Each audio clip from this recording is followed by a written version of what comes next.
saudara-saudara, salam jumpa kembali dalam podcast Inspirasi Pengajaran GKI Klasis Jakarta 2 atau Pijar Kajadu. Bersama saya, Pendeta Mandalaika Dandel, dan senang sekali bisa berjumpa dengan saudara-saudara sekalian. Hari ini kita akan membahas topik yang tidak kalah menarik dari dua pembahasan sebelumnya. Kita akan membahas soal doktrin keselamatan. Masih bersama dengan narasumber kita, Pendeta Yoas Adi Prasetya. Halo Pak, apa kabar? Halo. Sehat ya Pak? Mantap. Wes, puji Tuhan. Semoga saudara-saudara yang menyaksikan podcast ini juga ada dalam keadaan baik, karena kita akan membahas lagi satu doktrin yang penting dalam iman Kristen, yaitu doktrin keselamatan. Nah, bicara soal doktrin keselamatan nih Pak Yoas, kemarin kita sudah bahas soal Trinitas, kita juga sudah bahas soal dualitas Yesus, lalu kemudian sekarang kita bahas soal keselamatan. Nah, bicara soal keselamatan ini, apakah hanya tertuju pada karya keselamatan Kristus di salib, atau ada hal yang lain atau dimensi yang lain soal keselamatan ini, Pak? Ya, di dalam iman Kristen, Bu Manda, prinsip keselamatan itu harus dilekatkan baik kepada pribadi Kristus, Sang Putra Allah, tetapi juga harus dilihat dalam karya ketiga pribadi Allah Tritunggal. Itu sebabnya percakapan mengenai doktrin keselamatan ini kita letakkan ketiga setelah kita bicara soal Trinitas. Kemudian yang kedua, dualitas. Betul. Yang dimaksud dualitas itu dua hakikat Kristus, Allah sejati, manusia sejati. Baru sesudah itu kita bicara soal keselamatan, ya. Atau kalau mau memakai kata yang cocok dengan dua sebelumnya, ya Trinitas, Trinitas, dualitas, dan unitas. Ya, jadi doktrin keselamatan adalah karya Allah Trinitas yang dikerjakan melalui Yesus Kristus dalam kuasa Roh Kudus. Kira-kira itu rumusan paling esensialnya. Ya. Jadi bukan hanya Kristus saja, tidak ada urusannya dengan Sang Bapa dan Roh Kudus, tetapi juga bahwa Sang Bapa mengutus putranya ya, menjadi manusia, lahir, mati, bangkit bagi kita, dan Roh Kuduslah yang kemudian mendeliver keselamatan itu untuk kita semua. Sehingga kita dipersatukan kembali ke dalam persekutuan Allah Trinitas. Makanya disebut unitas seringkali. Tapi itu istilah yang kurang umum lah. Soalnya mungkin kalau bicara soal unitas masih bingung gitu ya. Betul. Tapi bicara soal bahwa karya keselamatan itu di dalam Kristus, lalu kemudian tapi juga adalah karya Allah Bapa melalui Roh Kudus, itu mungkin bisa diterima. Tapi istilah unitas tuh kayaknya nggak familiar ya kayaknya di Kristen ya Pak. Betul sekali. Dan itu sebabnya dalam iman Kristen, karena ini melulu soal karya Allah Trinitas melalui Kristus, maka prinsip dasar yang juga dipegang oleh gereja-gereja reformasi adalah sola gratia. Bahwa ini adalah anugerah semata-mata. Ya.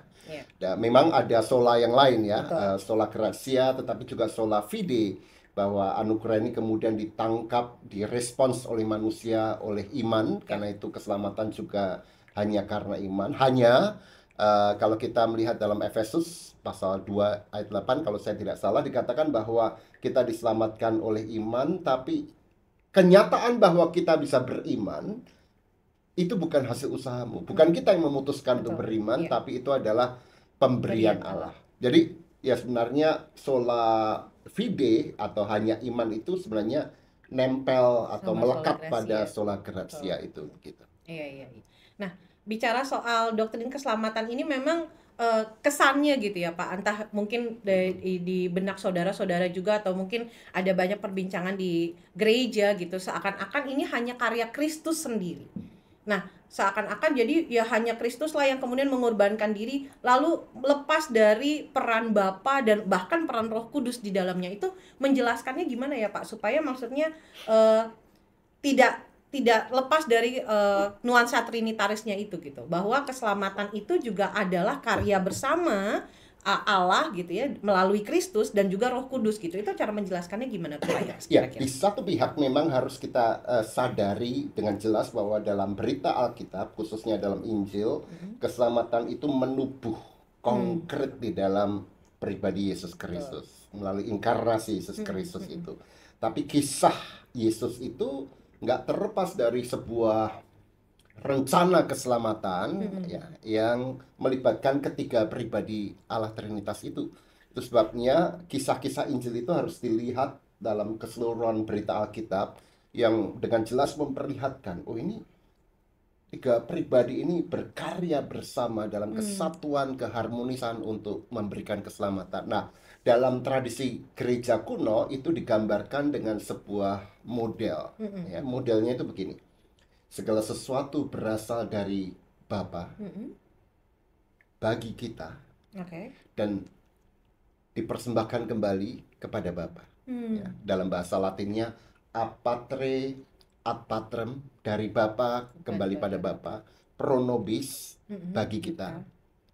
Tapi ini semua terjadinya per filium in spiritu, melalui Sang Anak di dalam kuasa Roh Kudus.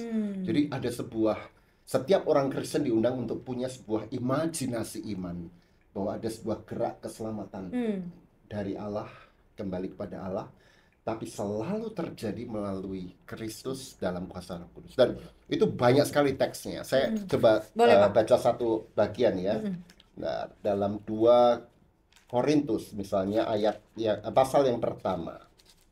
2 Korintus pasal yang pertama, kita lihat misalnya mulai ayat yang ke-20 dikatakan begini, sebab Kristus adalah ya bagi semua janji Allah. Itulah sebabnya oleh karena Dia kita mengatakan amin untuk memuliakan Allah. Nah, di ayat sebelumnya bahkan dikatakan bahwa ayat 18, demi Allah yang setia, janji kami kepada kamu bukanlah serentak ya dan tidak, karena Yesus Kristus anak Allah yang telah kami beritakan ya, bukanlah ya dan tidak, tetapi sebaliknya di dalam Dia hanya ya. Jadi Yesus Kristus adalah Allah yang mengatakan, ya, aku mengasihimu, aku mencintaimu, terlepas dari semua dosamu, aku mau menyelamatkanmu. Dan apa buktinya? Yesus Kristus. Ya. Tapi, kemudian dikatakan di ayat selanjutnya, ayat 21, sebab Allah lah, dan Allah yang dimaksud di sini adalah Dia yang disebut Bapa oleh Kristus, Allah lah yang telah meneguhkan kami bersama kamu di dalam Kristus yang telah mengurapi kita, menaruh meterai tanda milik atas kita, dan yang memberikan Roh Kudus di dalam hati kita sebagai jaminan dari semua yang telah disediakan untuk kita. Nah, dalam dua ayat ini jelas sekali bagaimana Allah berkarya dan meneguhkan kita di dalam dan melalui Kristus. Dan Roh Kudus bekerja memberi jaminan ya. Dalam bahasa aslinya arabon. Arabon itu stempel. Ini pasti gitu. Jadi jelas ini satu dari banyak teks dalam Alkitab yang menjelaskan Bapa bekerja melalui anaknya dan dalam kuasa Roh Kudus, dan terjadilah keselamatan itu. Betul bahwa itu memang menubuh konkret dalam Kristus ya. Dan karena itu salah satu prinsip Protestan juga adalah solus Christus, hanya Kristus, ya, tidak ada juru selamat yang lain. Tetapi ini juga solus kita bisa katakan spiritus, hanya Roh Kudus. Tapi juga solus Deus Trinitas, ya, hanya Allah Trinitas. Ya. Yang mau dikatakan adalah bahwa ini karya tiga pribadi. Gitu.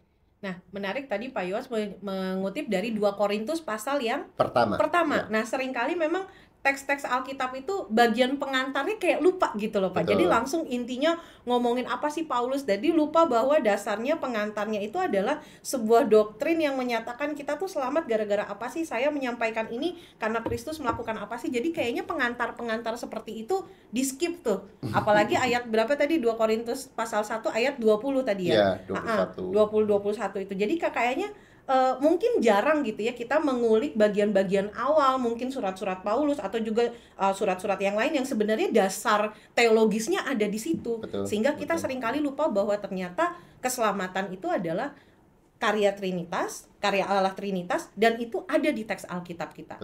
Cuman seringkali kita mengglorifikasi mungkin ya. Oh, Yesus aja nih yang menyelamatkan karena Dia yang rela mati, Dia yang memberikan nyawa dan darahnya buat kita dan segala macam. Lupa bahwa sebenarnya ada landasan teologis yang lebih penting, bahwa itu adalah karya Allah Trinitas gitu ya Pak ya. Nah, untuk lebih jauhnya nih Pak, kira-kira kalau misalnya nih dalam kehidupan bergereja membahas soal keselamatan sebagai karya Allah Trinitas nih, bagaimana mengkontekstualisasikannya gitu. Maksudnya supaya ini juga diterima oleh umat bahwa ini adalah doktrin kita, Ya, gitu ya. ya. Jadi bagaimana menjelaskannya gitu menurut Pak Yos? Ya, kita harus tahu dulu bahwa setiap kali gereja mempercakapkan tentang keselamatan, itu harusnya ada beberapa prinsip ya. Yang pertama, ini bukan hanya bicara soal kelak surga atau apapun namanya ya. Tapi juga keselamatan harus menjadi realitas kini dan di sini. Oke. Menjadi pengalaman kita sekarang ini. Karena karya penebusan Kristus itu memang sudah kita alami, kita sudah hidup di dalamnya. Itu yang pertama. Lalu yang kedua, ini bukan hanya melulu soal jiwa, ya. Jiwa saya selamat, gitu. Nanti tubuhnya nggak peduli. Tapi yang diselamatkan adalah totalitas hidup manusia. Oke. Oke. Manda yang utuh inilah Yes. yang diselamatkan. Jadi bukan bicara soal nanti masuk surga atau neraka atau nanti mau melayang-layang kemana, tapi Ya. saat ini secara Itu utuh satu pun ya. itu juga ya. Dan yang Oke. kedua bukan hanya jiwa kita, tapi juga totalitas kita. Totalitas kita. Kenapa? Karena Allah sangat menghargai tubuh. Hmm.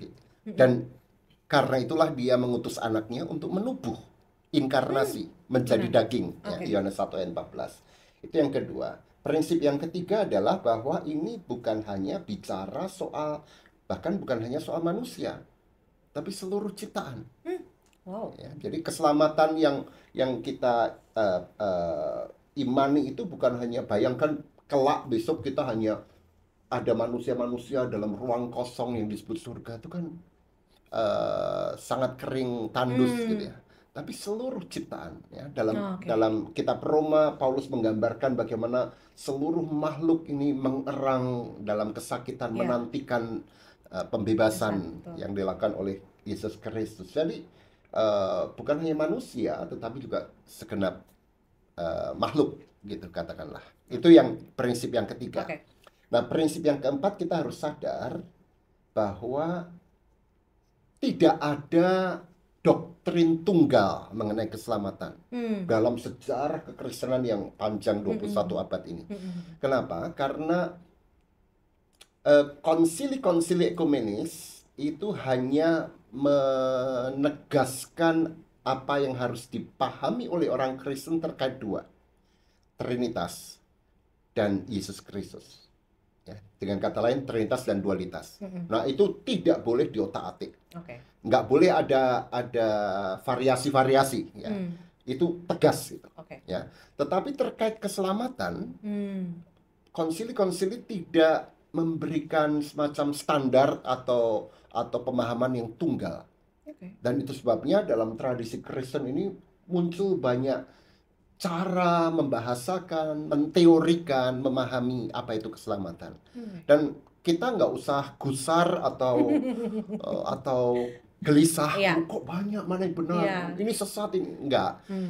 Lihatlah itu sebagai ekspresi iman yang penuh dengan kekaguman pada karya Allah yang luar biasa dalam Kristus gitu. Nah, kalau perspektif itu yang kita pakai, maka kita bisa belajar dari, nanti semoga kita bisa bahas beberapa pemahaman mengenai keselamatan itu ya. Begitu. Jadi nggak usah khawatir. Sejauh kemajemukan pemahaman mengenai keselamatan itu tidak menyalahi prinsip dasarnya. Apa itu? Dia dilakukan oleh Allah Trinitas, terjadi melalui Yesus Kristus dalam kuasa Roh Kudus. Jadi dua yang prinsip ini yang mendefinisi ya kemajemukan pemahaman mengenai keselamatan itu. Begitu. Nah, yang terakhir prinsipnya, kenapa sih ada banyak teori katakanlah atau teologi tentang keselamatan? Karena juga ada banyak pemahaman mengenai dosa. Ya kan? Karena keselamatan itu bisa dilihat sebagai jawaban terhadap apa sih human condition. Apa kondisi manusia yang membutuhkan keselamatan itu. Nah, Alkitab banyak sekali membahas dosa dalam berbagai wujud dan ekspresi. Dosa sebagai pelanggaran, dosa sebagai keterasingan, dosa sebagai keterpecahan, ya, dosa sebagai pemberontakan, dosa sebagai kesombongan, Jadi banyak sekali, dan karena banyak dosa, dan memang dosa itu Ya. multidimensional, dia seperti virus atau kanker Hmm. yang merusak seluruh sistem ini, maka keselamatan itu juga harus paripurna, dan karena itu dipahami dengan berbagai cara begitu. Oke. Menarik nih Pak Yos. Ini akan kemudian mau mengajak kita juga untuk lebih dalam lagi menggali soal doktrin keselamatan ini. Namun kita harus jeda sejenak, saudara-saudara, untuk kita bisa ngambil waktu sebentar. Kalau misalnya mau nyiapin teh atau snack, silakan, karena kayaknya ini bakal Atau seru banget. kopi ya. Atau air putih aja buat yang mungkin nggak boleh minum kopi. Kita akan kembali saat lagi, tetap di Inspirasi Pengajaran GKI Klasis Jakarta 2, Pijar Kajadu.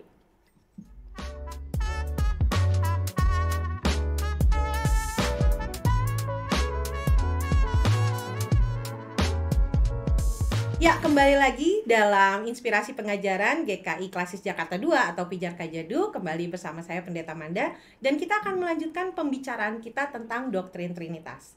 Tadi Pendeta Yoas juga sudah mengatakan tentang bagaimana gereja-gereja itu punya pandangan terkait dengan keselamatan itu, dan itu beragam sekali. Nah, mungkin kita akan mengulik lebih jauh seperti apa sih sebenarnya pandangan-pandangan terkait dengan doktrin keselamatan ini. Jadi gimana nih Pak Yoas, sebenarnya kenapa sih sampai ada banyak begitu, dan kemudian bagaimana cara kita menyikapinya terkait dengan doktrin Ya. keselamatan ini?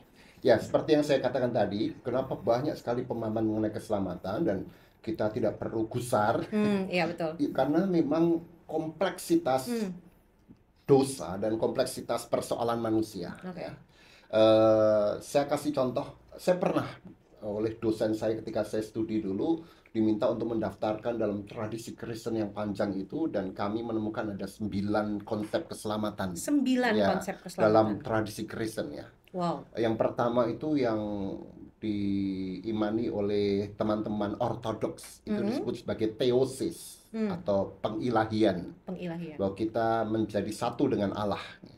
Athanasius misal mengatakan Allah menjadi manusia supaya manusia menjadi Allah. Menjadi Allah di sana tidak berarti sehakikat dengan Allah, tetapi menyatu Oke. bersama dengan Allah, itu disebut theosis. Nah, yang kedua kemudian apa yang disebut sebagai pembenaran oleh anugerah. Nah, ini khas sekali Protestan, Betul. ya, Calvin Ya. dan Luther begitu. Lalu yang ketiga persekutuan dengan Allah Tritunggal. Nah, ini umum di mana-mana, Ya. dan ini yang favorit saya. Saya Oke. suka sekali memahami keselamatan itu kita dipersatukan kembali dengan Allah Tritunggal. Kemudian yang keempat, kesempurnaan moral perfection. Oke. Misalnya teman-teman dari kelompok Wesleyan atau Methodist, Oke. ya, dipengaruhi oleh Charles Wesley, itu memahami bahwa keselamatan itu berarti bahwa kita mengalami atau menjalani proses penyempurnaan, ya, moral perfection itu. Kemudian yang kelima, God consciousness, kesadaran penuh radikal pada keberadaan Allah. Ya. Ini biasanya dulu kerap diasosiasikan dengan kelompok liberal. Oh, Ya. oke. Ada pemahaman semacam itu. Kesadaran mindfulness pada Allah itu ada, dan saya bergantung pada Allah. Kemudian yang keenam, pembebasan dari penindasan. Nah, ini teologi pembebasan misalnya, ya. Betul. Kenapa? Karena dosa juga terekspresi dalam bentuk ketidakadilan, Kekerasan. marginalisasi, kekerasan, dan ini penting. Kita selalu bicara soal dosa dan pendosa, sin and sinners. Tapi kita lupa ada faktor ketiga, yaitu sin against, yaitu bukan hanya dosa dan pendosa, tapi korban dosa yang terdampak dari Iya. dosa itu. Oh. Kalau kita mengundang orang bertobat, tapi korban dosanya nggak diurusin, ya. Oh, Kita iya, tidak benar. solider dan melakukan advokasi pada Iya, mereka. iya, Nah, iya. teologi pembebasan fokusnya pada korban-korban dosa ini. Iya. Sehingga keselamatan bagi mereka korban dosa adalah pembebasan begitu. Nice. Lalu berikutnya kemanusiaan yang otentik. Oke. Ya, ini lebih eksistensialisme Betul. Kristen lah, Iya. gitu ya. Kemudian yang kedelapan, keselamatan sebagai partisipasi ke dalam tubuh Kristus, yaitu gereja. Nah, ini gereja Katolik banyak memahami semacam ini. Dan yang kesembilan, yang paling umum adalah keselamatan itu masuk surga. Oke. Ya, jadi Oh, surga itu sebagai kata untuk mewakili seluruh keselamatan. Hmm. Buat saya yang sangat suka dengan persekutuan Allah Trinitas, dan kita selamat berarti masuk ke dalam persekutuan itu, kata surga itu menjadi terlalu tipis begitu ya. Dan ada banyak masalah dengan kata surga itu. Nggak apa-apa dipakai, tetapi saya selalu memahami setiap kali memakai kata surga itu artinya kita masuk ke dalam persekutuan Allah Trinitas. Nah, silakan teman-teman, kita semua punya kekayaan. Jadi lihat ini bukan sebagai kekacauan konsep, tapi kekayaan tradisi yang membuat wow, kekristenan tuh ternyata warna-warni ya, dan semua berujung pada how great thou art. Iya, betul. Dan memang Pak Yos di awal juga menjelaskan bahwa ketika bicara soal doktrin keselamatan ini dan beragam, kita nggak perlu gusar. Kita nggak perlu kemudian panik, wah mana yang benar, lalu bagaimana kita mencernanya satu-satu, apakah ini bisa dikombinasi atau apa dan segala macam. Nah, bagaimana menurut Pak Yos ketika kita diperhadapkan sama bahwa begitu banyak pemahaman tentang doktrin keselamatan ini, lalu sikap kita seperti apa sih Pak? Apakah harus memilih salah satu atau gimana nih? Ya, tentu pada hakikatnya setiap orang, setiap denominasi, setiap gereja itu punya kecenderungan untuk ini yang menjadi posisi kita. Ya. Tapi jangan lupa, setiap teori atau teologi keselamatan itu punya kelebihan, tapi juga punya sisi yang tidak dia tekankan. Blind spot katakanlah. Ya. Dan itu mungkin ditekankan oleh yang lain.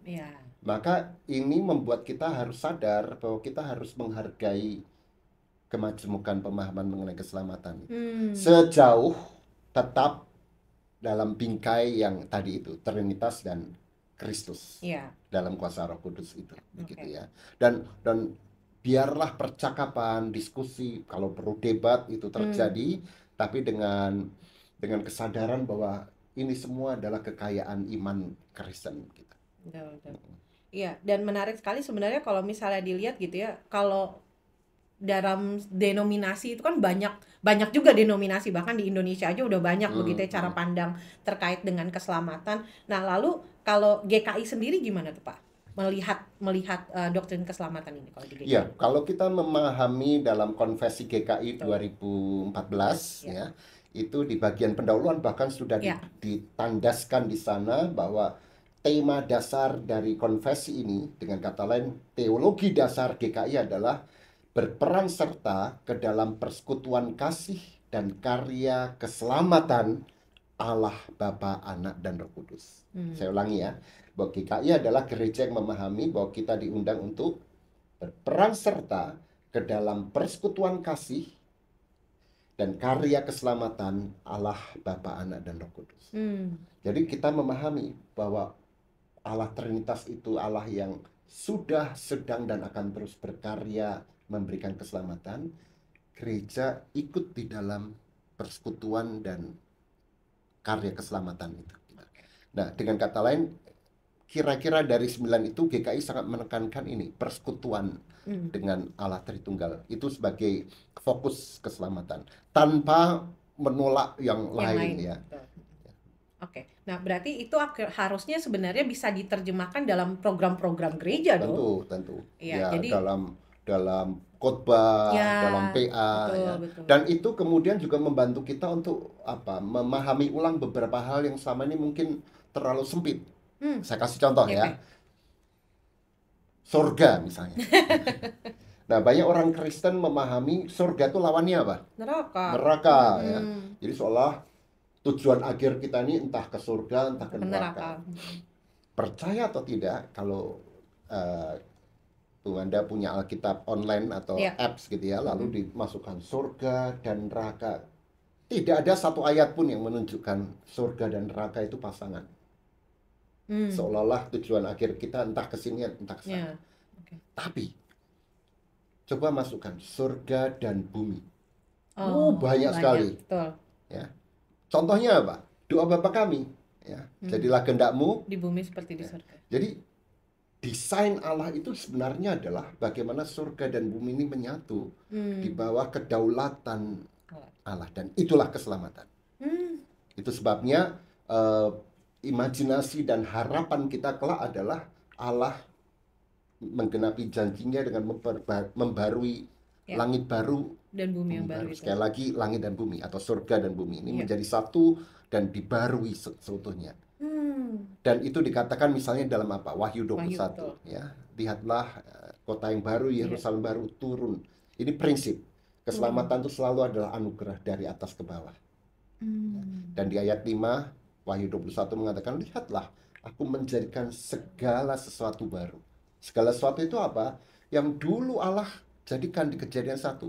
Pada mulanya Allah menjadikan Langit dan bumi. langit dan bumi.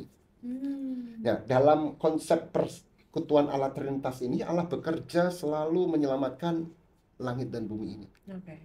Dan akhirnya menggenapi dengan membarui segala sesuatunya. Jadi, surga bukan lagi dilihat sebagai lokasi, Bukan tujuan juga. ya, bukan tujuan, bahkan bukan situasi, tapi relasi. Nah, ini bisa jadi hashtag di Instagram nih. Surga bukan lokasi, bukan kondisi, tapi relasi. Di mana kita bersekutu dengan Allah Trinitas, disitulah surga. Wow. Dan itu keselamatan. Menarik nih, karena saya sendiri mungkin ketika pelayanan di gereja gitu, atau mungkin saudara-saudara juga masih mempunyai kerangka berpikir yang sama bahwa betul surga itu bukan soal lokasi, tapi kondisi. Masih sampai di situ. Lalu kemudian Pak Yowas kemudian menyatakan bahwa ya itu relasi. Ya mungkin kondisi, tapi yang kondisi yang seperti apa gitu ya, yang dimana relasi Allah Trinitas itulah yang Betul. kemudian menyatakan keselamatan itu di tengah dunia. Nah, ini kemudian jadi buat saya secara pribadi Pak Yowas, ini jadi sebuah upgrade gitu ya. Oh, bahwa ternyata surga itu bukan cuma soal kondisi, tapi relasi di situ. Mungkin ada banyak saudara-saudara juga yang masih memahami cuma sebagai sampai di kondisi nih, belum relasinya. Maka berarti keselamatan itu berarti kan milik semua gitu ya, milik semua yang berelasi dengan Allah gitu ya. Dan kemudian dari segala apa yang dihadapi, apa yang dialami, maka sebenarnya keselamatan itu terbuka buat semua selama ya meyakini bahwa itu adalah dalam Kristus Yesus, dalam karya Allah dalam Kristus Yesus melalui Roh Kudus gitu ya. Nah, gimana kalau misalnya gini Pak, ada orang yang ngerasa kayak saya nggak layak nih diselamatkan, dosa saya segitu gede gitu, kayaknya saya tuh orang paling berdosa, mungkin mengutip Paulus lah ya, dari semua mereka akulah yang paling berdosa. Nah, gimana tuh cara kemudian menjelaskan bahwa ada loh tawaran keselamatan dalam Kristen yang kemudian membuat relasi kita dengan Allah itu jadi lebih apa ya, lebih nyaman, lebih kemudian merasakan kita tuh kasih Allah tuh begitu melingkupi saya begitu. Kira-kira gimana tuh Pak? Ya, izinkan saya menyapa penonton semua. Kalau Anda merasa saya nggak layak nih untuk menerima keselamatan gitu ya, maka Anda orang yang justru jadi kandidat terbaik menerima rahmat Allah. Sebaliknya kalau ada orang yang merasa, wah aku layak banget gitu, hati-hati. Bahwa justru Anda menjauh dari keselamatan itu. Karena ada banyak orang yang mungkin dalam situasi sekarang ya Pak, maksudnya punya pergumulan tersendiri, lalu kemudian lihat situasi dan kondisi sekarang, wah kayaknya kok saya yang saya lakukan nih kayaknya besar sekali, kesalahannya berat sekali, sehingga rasanya saya jauh dari rahmat Allah itu, jauh dari keselamatan itu. Mungkin jadi ke gereja jadi nggak mau, ngerasa nggak layak dan segala macam. Nah, mungkin ini kita bisa bahas berikutnya ya, bagaimana kemudian keselamatan itu terkait dengan dosa mungkin Pak Yowas. Nah, kita mau bahas dalam segmen berikutnya. Namun mungkin siapa tahu ada dari saudara-saudara yang mau isi ulang snacknya. Kita break dulu sejenak, kita kembali lagi setelah jeda berikut ini. Tetap di Inspirasi Pengajaran GKI Klasis Jakarta 2, Pijar Kajadu.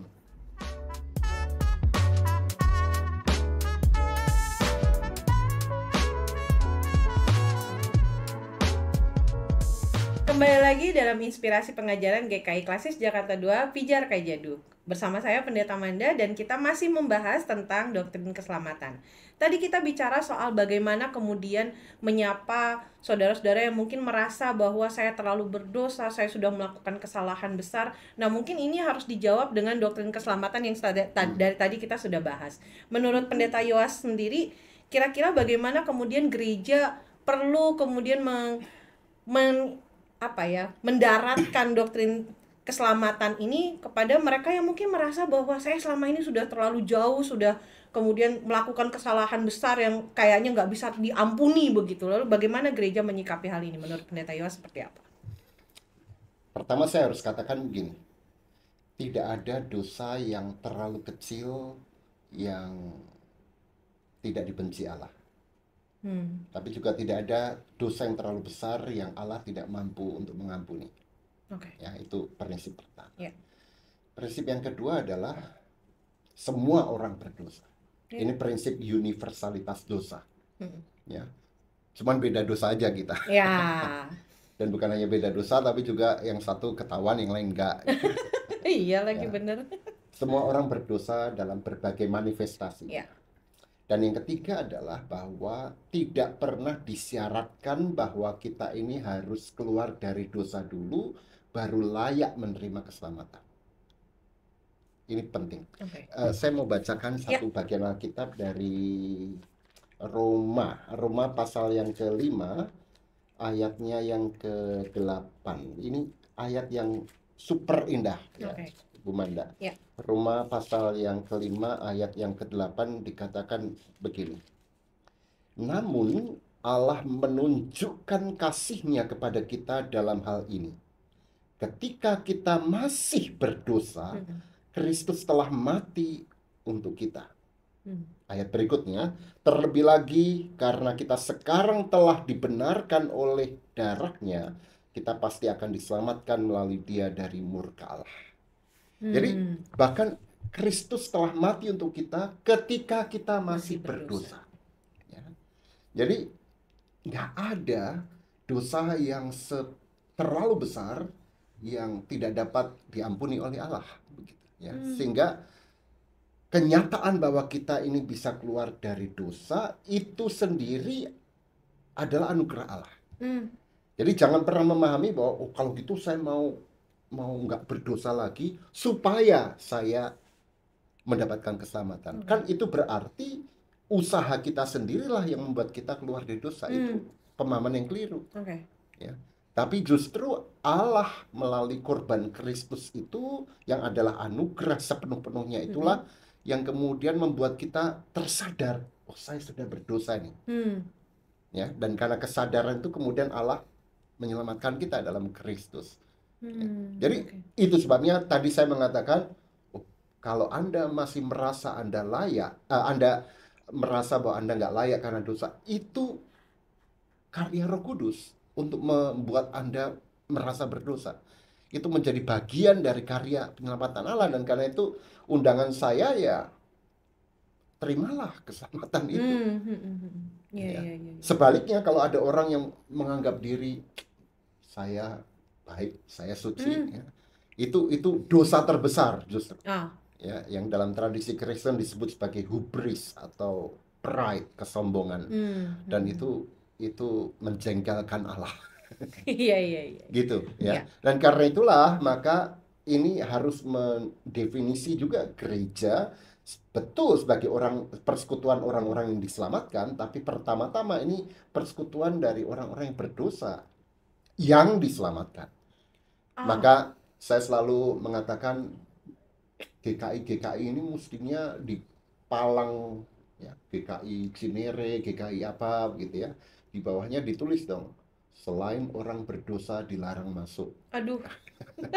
Selain orang berdosa dilarang masuk ya, Pak? Karena ini memang komunitas orang berdosa. Ini rumah sakit untuk orang berdosa.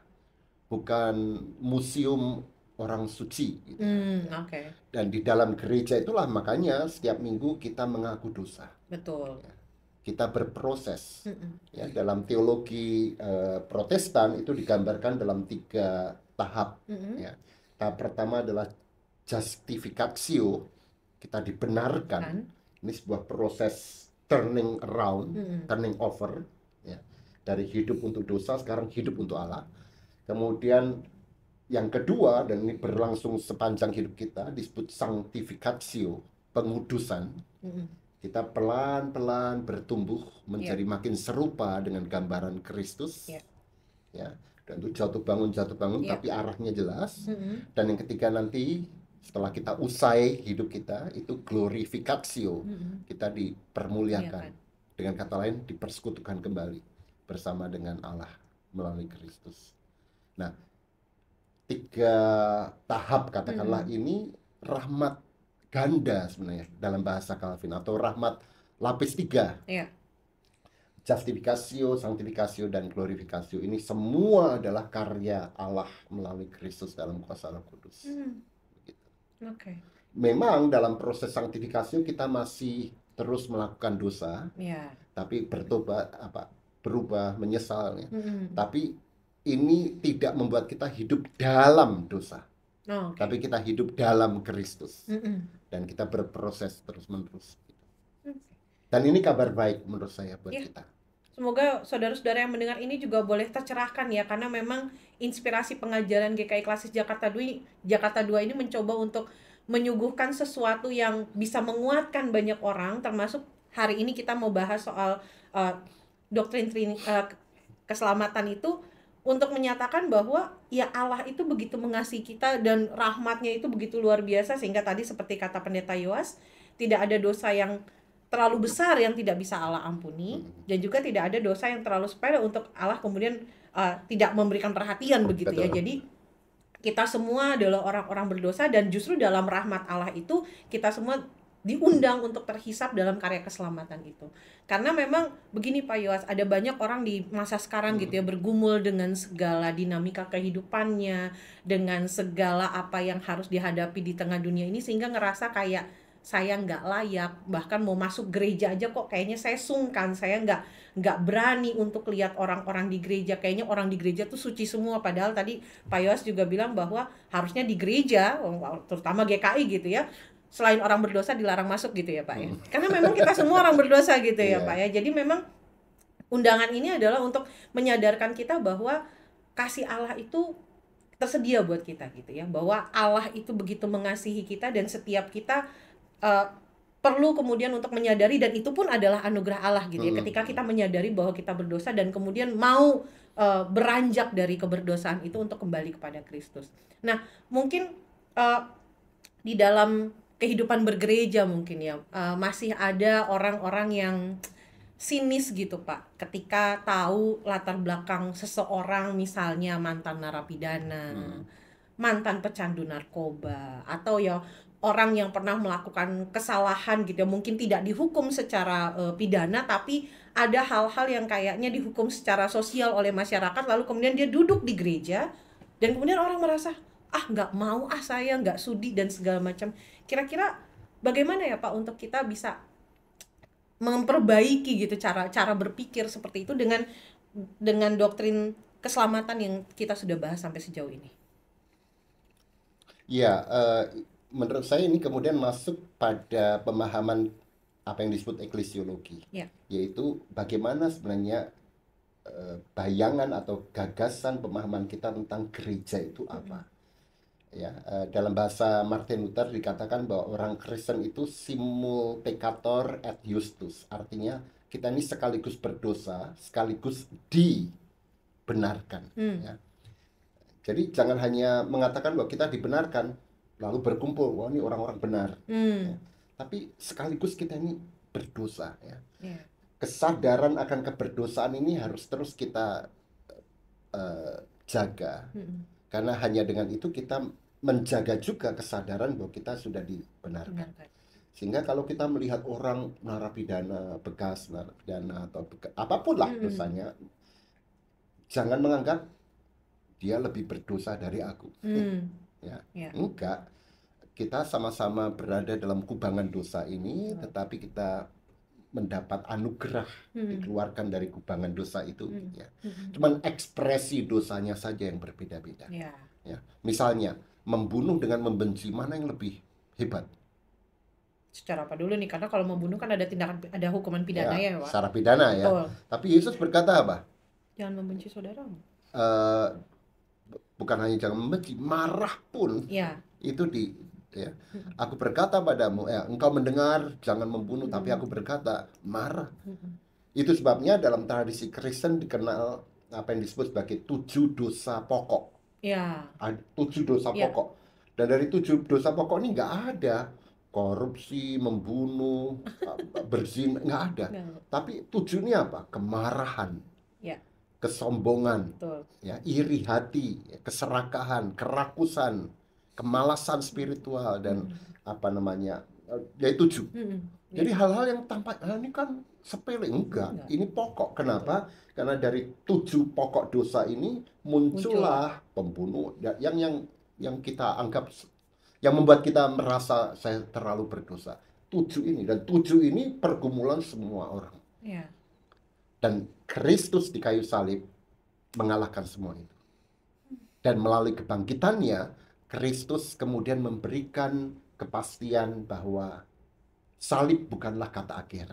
Dengan kata lain, kematian bukanlah kata akhir, ada kehidupan yang baru. Maka saya ingin mengkoreksi juga sebenarnya pemahaman bahwa banyak orang Kristen punya ungkapan gini ya, kita diselamatkan karena salib Kristus. Itu separuh benar.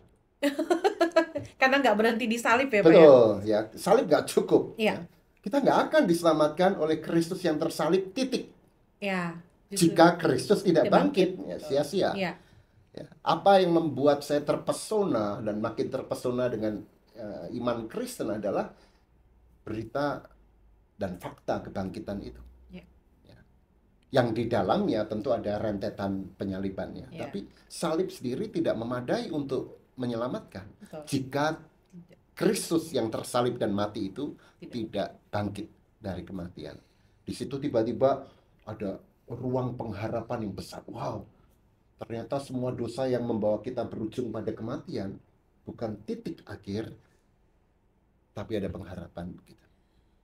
Wah, ini membuat saya jadi takjub lagi gitu ya Pak Yos, bahwa begitu besar kasih Allah nih, kayak jadi Yohanes 3 ayat 16 ya, karena begitu besar kasih Allah sehingga kita semua itu sebenarnya begitu dicintai, begitu dikasih, sehingga nggak ada seorang pun yang kemudian merasa ditinggalkan hanya karena misalnya merasa dosanya lebih besar, dosanya lebih parah gitu ya, dan menjalani hukuman segala macam. Tapi Allah tuh begitu luar biasanya mengasihi kita, dan harusnya kita sebagai orang Kristen juga memberlakukan hal yang sama kan ya Pak ya, dengan situasi dan kondisi bahwa kita sama-sama orang berdosa. Kalau bahasa nyeleneh saya, sesama orang berdosa nggak usah saling sikut-sikutan lah gitu ya. Jadi di gereja justru kita saling mengingatkan juga, karena kecenderungan kita kan pasti naik turun masalah dosa itu, kadang masuk lagi ke bertobat, lalu mungkin melakukan lagi dan segala macam. Justru gereja jadi rumah sakit tadi kalau Pak Yos bilang. Itu sebabnya di GKI, di tata gereja yang baru, itu ada perubahan sekarang, bahwa orang yang bahkan berada dalam penggembalaan khusus itu tidak lagi disingkirkan dari perjamuan kudus. Bahkan sekarang ayo ikut perjamuan kudus, karena ini bagian dari proses penyembuhan, pertobatan dan pemulihan. Begitu. Jadi semua diundang. Semua orang berhak mendapatkan itu, karena itulah rahmat Allah yang terbuka buat semua yang percaya pada Kristus Yesus.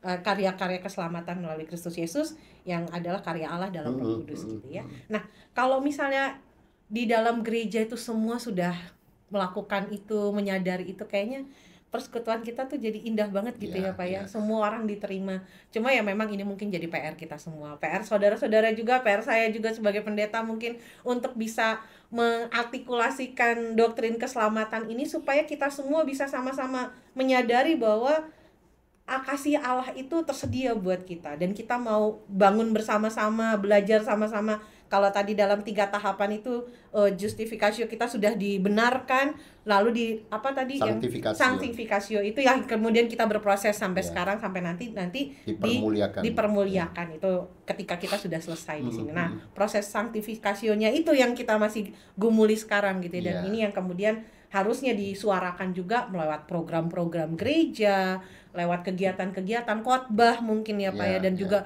dan termasuk juga mewartakan Injil ya, pekabaran Injilnya. Itu tugas kita ya, panggilan kita. Betul. Jadi kepada orang yang belum percaya. Iya. Jadi akhirnya bukan berarti program gereja tuh kayak copy paste aja dari yang kemarin-kemarin, tapi ada dimensi-dimensi di mana kita bisa menyatakan nih mau dibawa kemana nih karya keselamatan Allah yang sudah kita terima gitu ya, dengan program yang seperti apa sih gitu ya.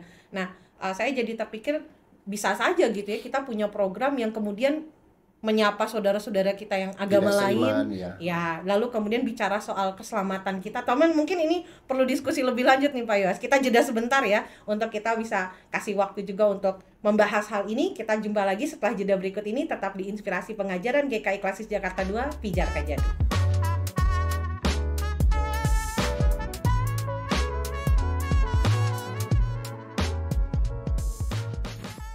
Kembali lagi dalam Pijar Kajadu, Inspirasi Pengajaran GKI Klasis Jakarta 2, masih bersama dengan saya, Pendeta Mandalika Dandel, dan kita masih membahas tentang doktrin keselamatan.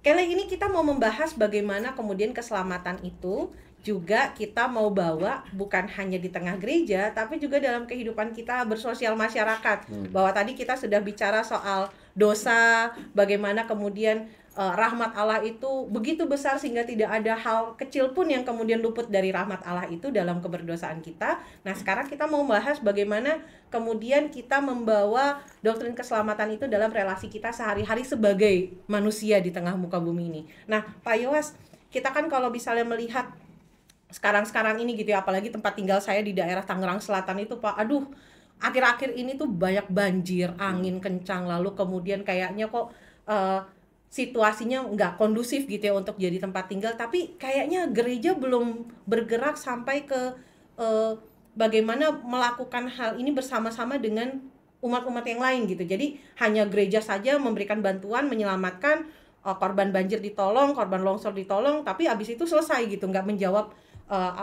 bagaimana yang kita bisa lakukan untuk mencegah ini terulang kembali gitu. Kan tadi dari awal kita sudah bicara bahwa doktrin keselamatan itu ya kita semua gitu, seluruh makhluk juga sama. Nah, bagaimana kemudian kita bisa menyikapi hal-hal seperti ini sebagai bentuk implikasi dari kesadaran kita soal doktrin keselamatan? Ya, ada dua hal yang harus kita bedakan ya. Yang pertama, isu mengenai bagaimana lalu keselamatan orang yang berbeda iman.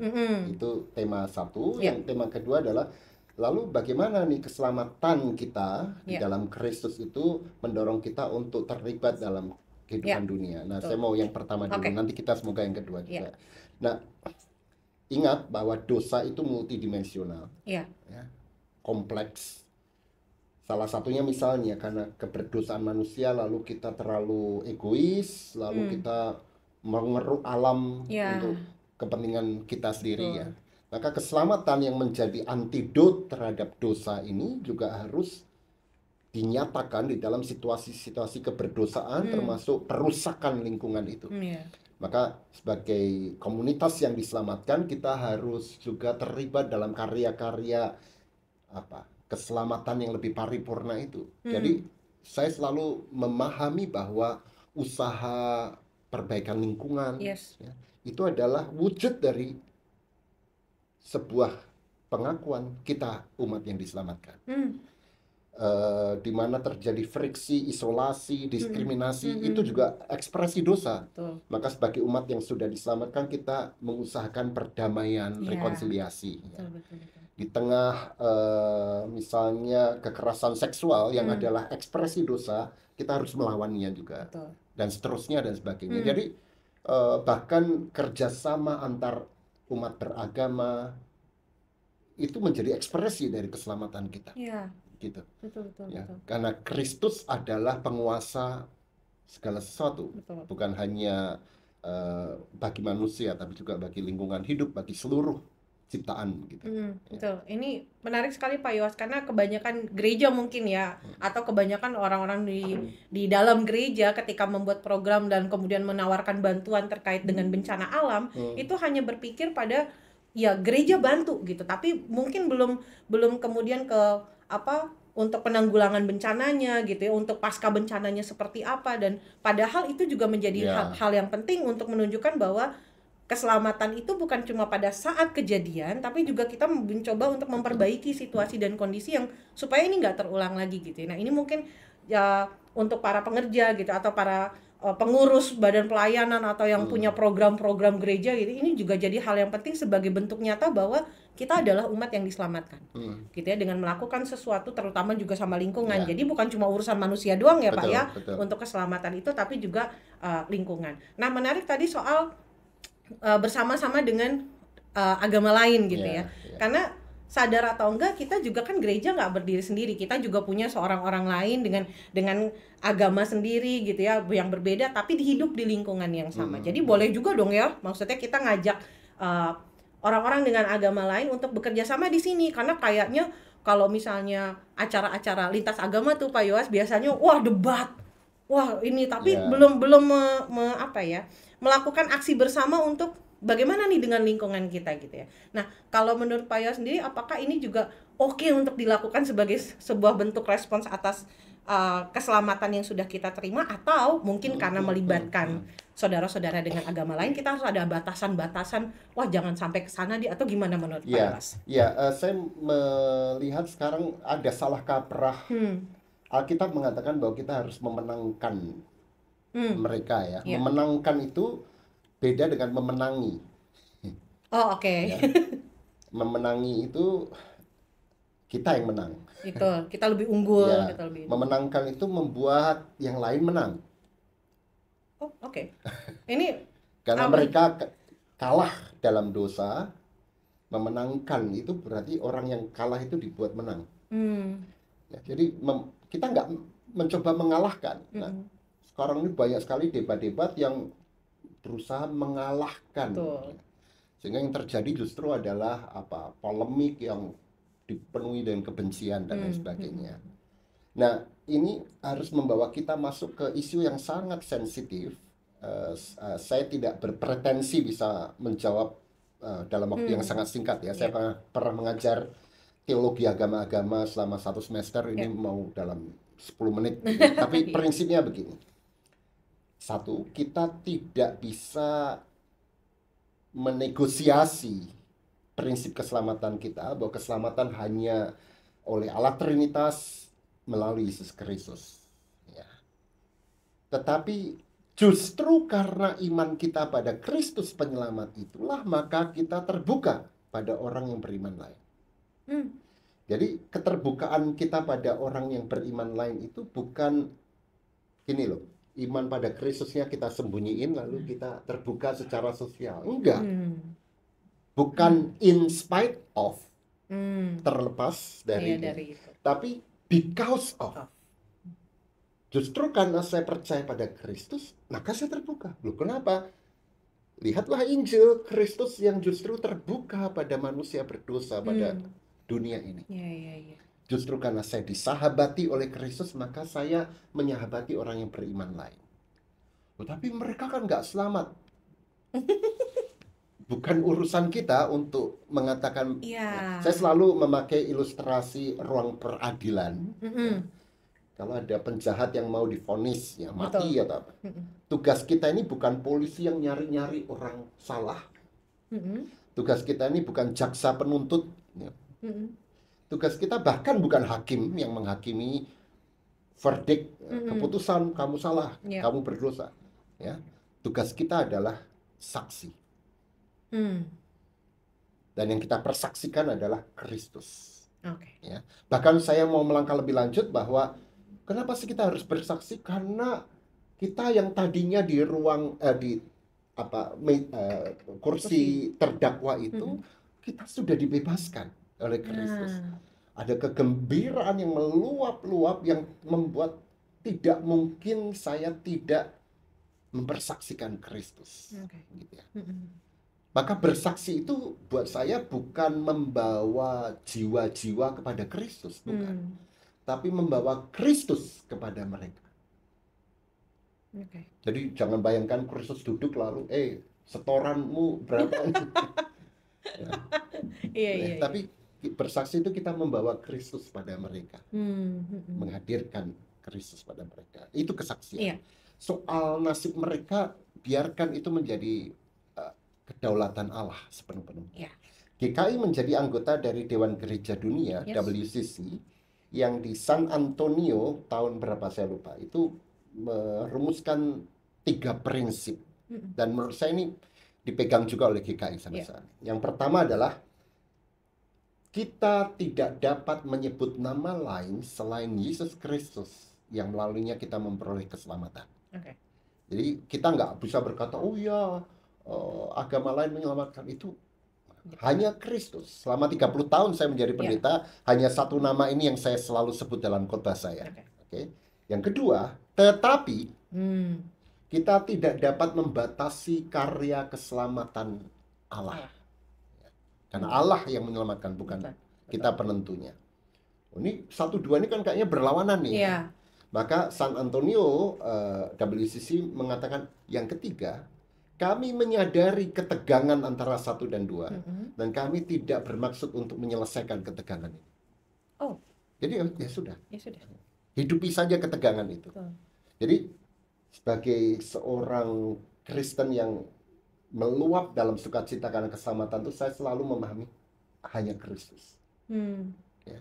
Tetapi itu tidak mengizinkan saya untuk kemudian menghakimi yang lain atau mendakwa yang lain, justru mengizinkan dan mendorong saya untuk mempersaksikan Kristus dengan membiarkan Allah yang karya keselamatannya melampaui segala akal, betapa luas dalam tinggi lebar itu, untuk juga berkarya dengan caranya yang mungkin mengejutkan kita. Dengan harapan, saya sungguh berharap kelak saya bertemu dengan dia. Ya. Dan saya percaya rahmat Allah itu selalu mengejutkan kita. Ya, besok saya launching buku Labirin Kehidupan Ketiga. Subjudulnya Dikejutkan oleh Rahmat. Itu buku Bapak yang terbaru ya sekarang ini ya. Entah yang keberapa, tapi yang mau saya katakan sebenarnya adalah rahmat Tuhan itu selalu melampaui segala akal. Kita selalu terkejut dengan wow, ternyata begini rahmat Tuhan. Tugas kita hanya sederhana kok, mempersaksikan. Sementara itu, salah satu bentuk kesaksiannya apa? Ya bekerja sama dengan mereka, menghargai mereka, bersahabat dengan orang yang beriman lain. Sahabat saya dari umat beragama lain sangat banyak, dan kami bersahabat baik sekali. Betul. Dan alangkah indahnya kalau persahabatan itu bukan hanya soal relasi kita pribadi dengan orang yang beragama lain, bahkan tapi ada gereja pun juga. Ada aksi dari sebagai komunitas begitu ya, untuk menyahabati juga orang-orang dengan agama lain, tapi juga menyahabati juga lingkungan dan segala macam. Jadi ada aksi bersama yang sebenarnya bisa nyata kelihatan gitu loh, bahwa keselamatan itu bisa kita kerjakan dalam sudut pandang kita masing-masing, tapi membawa sesuatu yang baik buat banyak ciptaan. Tidak kebetulan Allah menempatkan kita di bumi Indonesia dengan beragam agama, dengan berkompleksitas masalah lingkungan, masalah sosial dan lain sebagainya. Dan kita yang percaya sudah menerima keselamatan ini, ya hidupilah keselamatan ini ya. Dalam bahasa Paulus kerjakanlah keselamatanmu ya, dengan memberikan shalom bagi Indonesia ini. Wah, ini pembahasannya sebenarnya indah banget Pak Yowas. Jadi bicara soal keselamatan itu bukan hanya soal manusia saja, tapi bagaimana Allah juga dalam rahmatnya yang luar biasa mengundang kita untuk berperan serta, dan kemudian juga hadir bagi lingkungan, bagi orang-orang yang lain juga. Dan inilah kenapa kemudian nama program kita adalah Inspirasi Pengajaran GKI Klasis Jakarta 2 atau Pijar Kajadu, supaya kita juga punya inspirasi yang lain untuk bisa kita lakukan di tengah kehidupan kita, baik secara pribadi, gereja, dan juga sebagai bagian dari masyarakat. Nah, ini pembahasan yang luar biasa indah, dan saya berterima kasih sekali sama Pendeta Yowas yang sudah mencerahkan. Semoga saudara-saudara yang menyimak ini juga mengalami inspirasi yang luar biasa, bahwa ada hal yang bisa kita lakukan, bukan hanya memikirkan keselamatan kita sendiri, tapi juga mempersaksikan karya keselamatan itu dengan berbuat sesuatu di tengah lingkungan kita. Kiranya sampai di sini dulu kayaknya Pak Yowas ya pembicaraan kita, karena kalau misalnya dilanjut nih sebenarnya masih panjang, tapi kita cukupkan sampai di sini. Terima kasih sudah menyaksikan Inspirasi Pengajaran GKI Klasis Jakarta 2 atau Pijar Kajadu. Sampai ketemu lagi dalam pembahasan berikutnya. Tuhan Yesus memberkati.